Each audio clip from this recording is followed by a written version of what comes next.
Hey guys, Nurse Mike here, and welcome to SimpleNursing.com. Now, before we get today's lecture started, please remember to access your free quiz and preview our cool, nifty new study guides, not here on YouTube. Click the link right up here at any time during this video. All right, guys, let's begin. Pharmacology. Always an NCLEX favorite here. Guys, we took over 10,000 NCLEX questions and organized only the most testable stuff here for you. So the content you see here is the content you need to pass. Okay, now our main goal here is to drain that fluid and help the heart pump blood forward. So pause your screen and write these names down. Please focus on the ending of the drugs, since the NCLEX focuses on this. They expect you to know what the drug does and how it can kill or harm the patient, which we'll cover right after this. Now, all these drugs drop the blood pressure and take workload off the heart, except Digoxin, aka Digoxin, who digs for a deeper contraction. It does not affect the blood pressure at all. It only decreases the heart rate. And he comes with toxic side effects, so we call Digoxin the toxin. So the big NCLEX tip here is everyone here can cause orthostatic hypotension, or low blood pressure and dizziness when standing. Everyone except Digoxin, since it does not affect the blood pressure. So we teach NCLEX key terms here. Write this down. Slow position changes. When blood pressure is low, we gotta go slow. Big on the NCLEX. Trust me, guys, they will try and trick you. So let's break these down one by one. First up, A is for ACE inhibitors and ARBs who act to lower the blood pressure. Only, guys, not the heart rate. Big on the NCLEX. Our first choice is ACE inhibitors that end in pril, like lisinopril. So we call it acylpril for the heart. We're talking low blood pressure, not the heart rate. Or think prils puts the blood pressure low. Now our second choice is ARBs, the angiotensin receptor blockers, which end in sartan, like losartan. So think sartan like relaxed man or retirement plan. Lowers the blood pressure, not the heart rate. So a question for you, do we give prils and sartans if the heart rate is bradycardic or below 60? Well, guys, yes. ACE inhibitors and ARBs act to lower the blood pressure only, not the heart rate. So we only hold for low blood pressure. Now the mechanism of action is quite simple. Both ACEs and ARBs either inhibit or block the RAS system, which retains fluid, or in fancier terms, the renin-angiotensin-aldosterone system. So aldosterone is blocked from adding that sodium water in and letting that potassium out. So again, the big problem here is retaining too much potassium. Huge side effect. Now, speaking of side effects, we just keep it simple. So just think ACE like an ACE inhibitor. A for avoid pregnant patients. These two are baby toxic. A for angioedema, swelling of the face and tongue, resulting in a huge airway risk. Very deadly. But guys, this only happens with ACE inhibitors, so just think prils puff up the tongue and not sartans. Big NCLEX tip. Now C is for cough, but again, only prils do that. And E is for elevated potassium, not vitamin K. We're talking potassium over 5.0. So think P in prils puffs the tongue and adds potassium. And S is for sartans.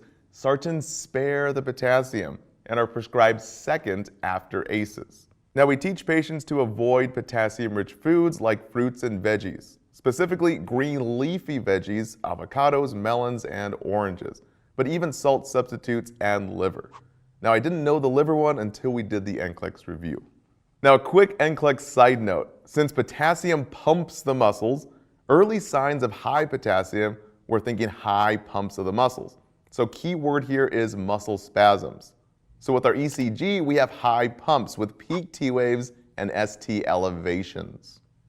And any potassium imbalance, high or low, always the first action by the nurse is cardiac monitor. Huge NCLEX favorite right there. So again, prils and sartans are ACEs and ARBs. Remember the three A's. A for antihypertensive, we're talking low blood pressure, not heart rate, so slow position changes. A for avoid pregnant patients, not baby safe. And the last A is for adds potassium, aka hyperkalemia, over 5.0. Now a little side note before beta blockers, kind of big for pharmacology exams, something called first dose phenomenon.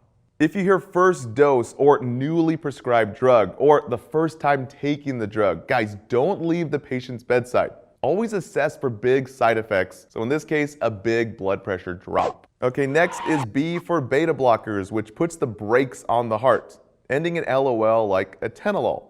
So think double L's means double lows. L for low heart rate and L for low blood pressure. So we always check both heart rate and blood pressure before giving.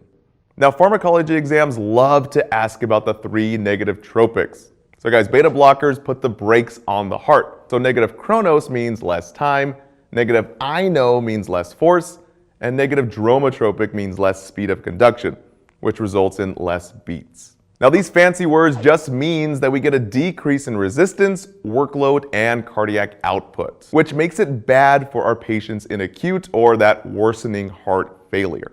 So for the mechanism of action in beta blockers, just think beta blockers block beta receptors in the sympathetic nervous system. Just fancy words for blocking beta 1 for 1 heart and also blocking beta 2 for 2 lung. And since most are non-selective, or aka non-cardiac selective, we end up blocking everything. So we not only get a slow heart, but we also get narrowed bronchi in the lungs, basically called a bronchospasm. So we usually hold this drug for COPD and asthma patients. So to help you remember the most dangerous side effects, guys, write down these 4 B's here.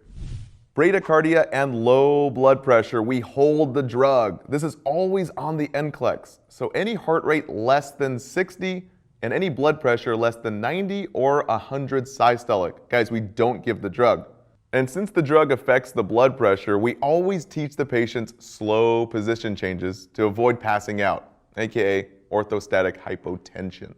Next B is for breathing problems. Since beta blockers block beta 2 in the lungs, we get these bronchospasms, commonly heard as wheezing. So again, never give to asthma or COPD patients.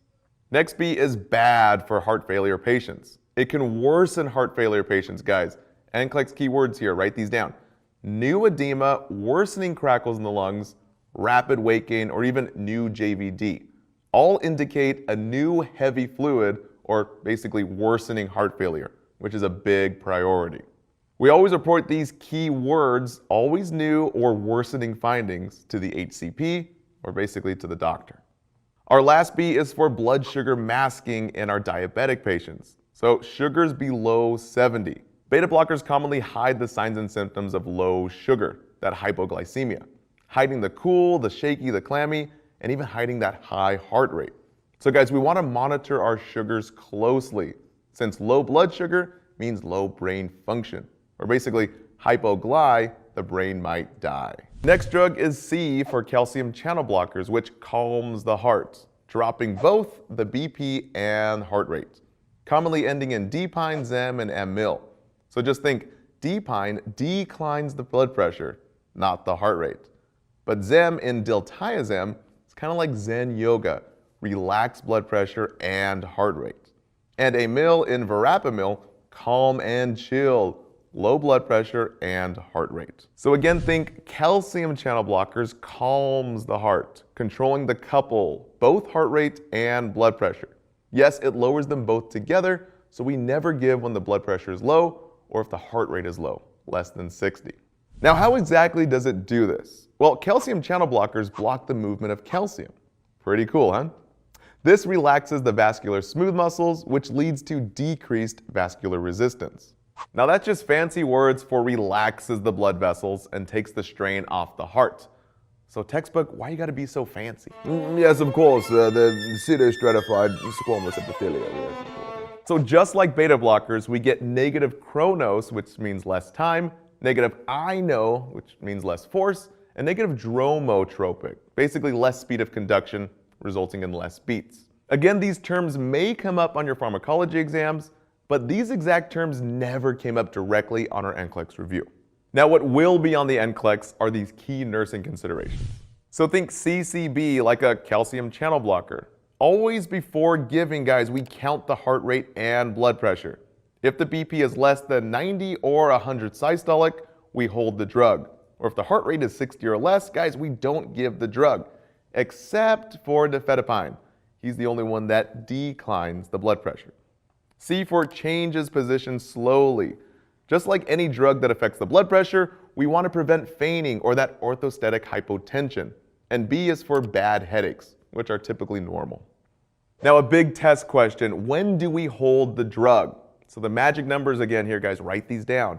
Heart rate below 60, and even blood pressure below 90 or 100 systolic, which in fancier terms, MAP less than 60. And we avoid big drops.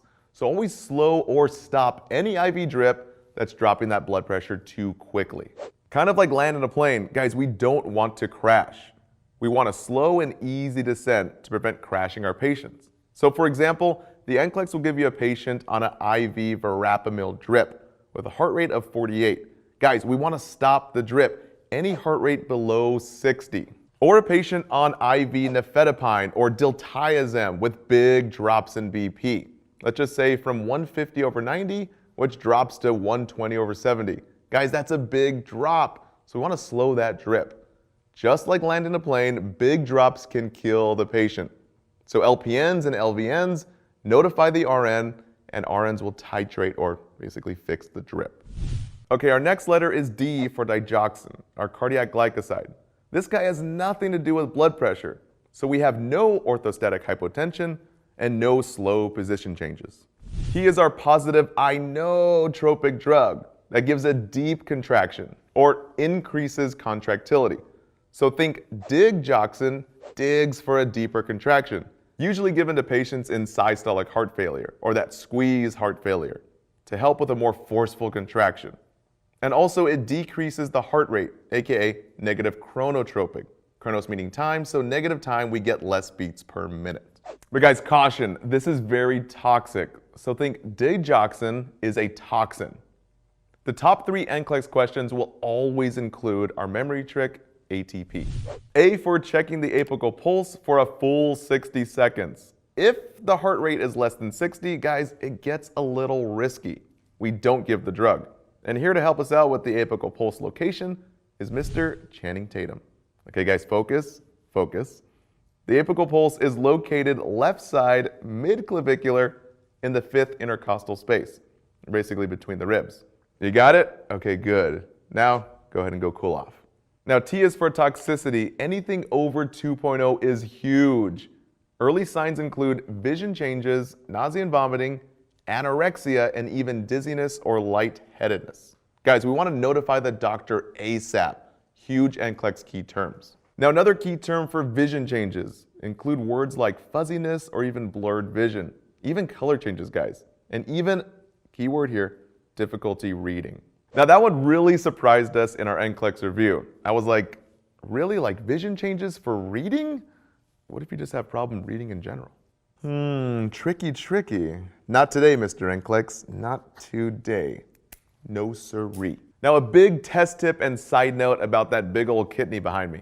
Guys, older patients with decreased kidney function are at higher risk for toxicity, our digoxin toxin. Since the kidneys are kind of like our washer machines that wash the blood, guys, broken kidneys means it can't wash the drug out of the blood. So remember, we have 2 kidney labs for our 2 kidneys, both BUN and creatinine. But the #1 kidney lab is, guys, write this down, creatinine. Any value over 1.3 means no PP, or basically over 1.3 means kidney injury. Huge risk for toxicity for any drugs. So guys, we monitor our elderly and renal failure patients very closely. Lastly, checking potassium level. Any low potassium below 3.5 increases the risk for digoxin toxicity. Now, this does not mean that digoxin can cause low potassium, like diuretics. Guys, low potassium only increases the risk for dig toxicity. Now, the NCLEX will try and trick you. So again, digoxin does not waste potassium. So no, you don't need to eat more green leafy veggies or melons like when taking thiazide or loop diuretics that waste potassium. So guys, don't get tricked. Now, to help you, a common test question. Here it is. Which patient is most at risk for digoxin toxicity? Guys, it's always either a client on potassium-wasting diuretics, like those ending in "ide, like furosemide or thiazide, and even kidney failure clients. with creatinines over 1.3. So our next D is for dilators like vasodilators, like nitroglycerin, commonly given for chest pain, but it also works in heart failure patients to lower the blood pressure. So remember the O's here. Think diolators like nitro. They open up the blood vessels to decrease the blood pressure by dilating the vessels and decreasing resistance. In fancier terms, it helps lower preload and afterload, which lowers the blood pressure. This results with more oxygen out to the body. Kind of like taking your thumb off a water hose, you relieve the pressure, and all that tension in the tube is suddenly decreased. In the same way, wider dilated blood vessels means less constriction and less pressure, or low blood pressure. Now again, our famous vasodilator is nitroglycerin. So think nitro makes the blood pressure low, or gives O2 to the heart muscle. Or just think nitro is like a pillow for the heart, rested and relaxed, decreased blood pressure. Now the top 5 names on the NCLEX are nitroglycerin, nitroprusside, hydralazine, here's a tricky one, isosobride, which is so tricky. Guys, write this down. It ends in "ide" and sounds so familiar to furosemide, the diuretic. So very simply, remember the O's in isosobride. Means it's a vasodilator, similar to nitro. Guys, lots of O's. And the last one here is minoxidil. Now, we only saw that one time out of 10,000 NCLEX questions we took, so it's not really common on the NCLEX. Now, the killer precautions. The number one thing that shows up on the NCLEX and nursing tests is no Viagra. Drugs ending in -afil, like sildenafil. Guys, it will kill. We're talking extremely low blood pressure. So our memory trick for afil is Viagra. It afils a certain male anatomy, or afil will kill. And speaking of low blood pressure, our 2 key numbers here. We stop nitro if the systolic blood pressure, the number on top, is below 90 or 100, or if we see drops by 30 points or more. And NCLEX keywords like confusion, agitation, even cold or pale or clammy, known as diaphoretic or dizzy, guys, these are all early signs of low blood pressure, that hypotension. So we always monitor that blood pressure with nitro.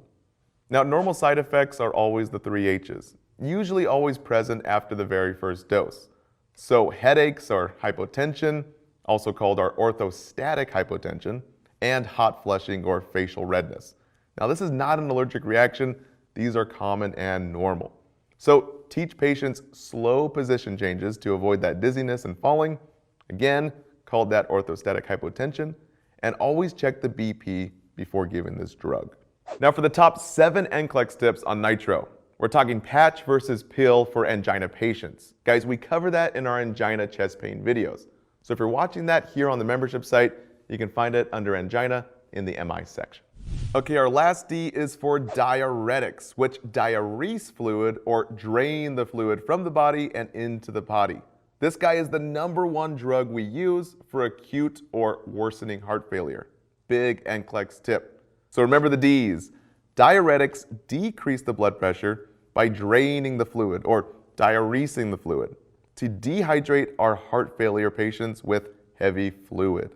Now we have potassium wasting and potassium sparing diuretics. Potassium wasting ends in "ide, like furosemide or hydrochlorothiazide. Both rhyme with dried. But again, be careful, not isosorbide. That's a nitrate, guys. The NCLEX will try and trick you. So remember the O's in isoso make it a vasodilator, similar to nitro.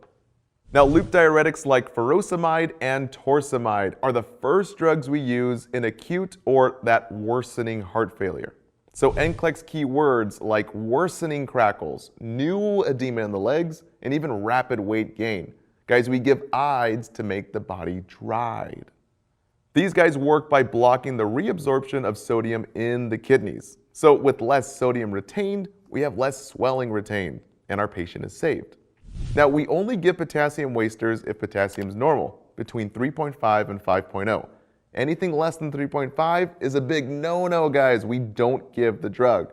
So we encourage our patients to eat melons, bananas, green leafy veggies, and even liver. And a big no-no here, we avoid licorice root, which lowers potassium, like those found in black licorice candy. That's a common select all that apply question. So just remember the double L's here.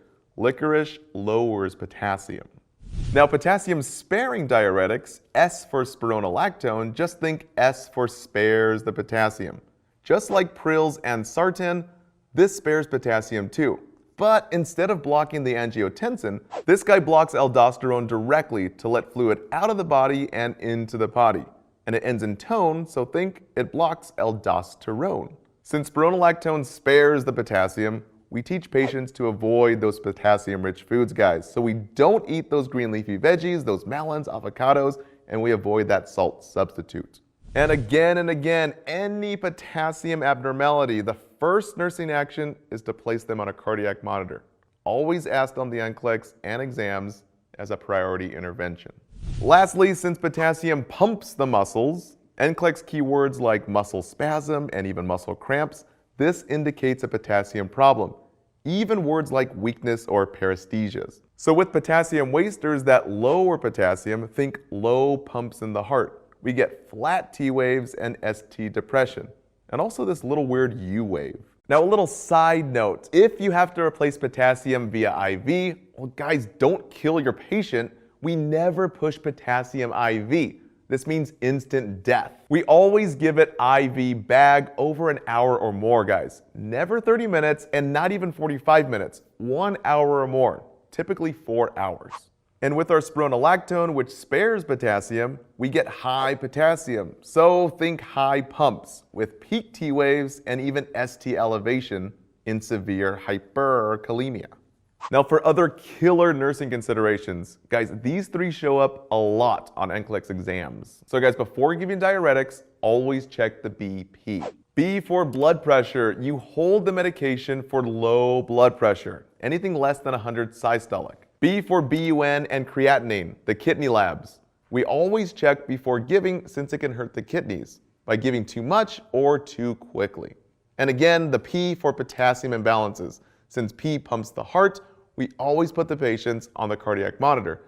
Then we watch for muscle spasms or cramps and even weakness and paresthesias.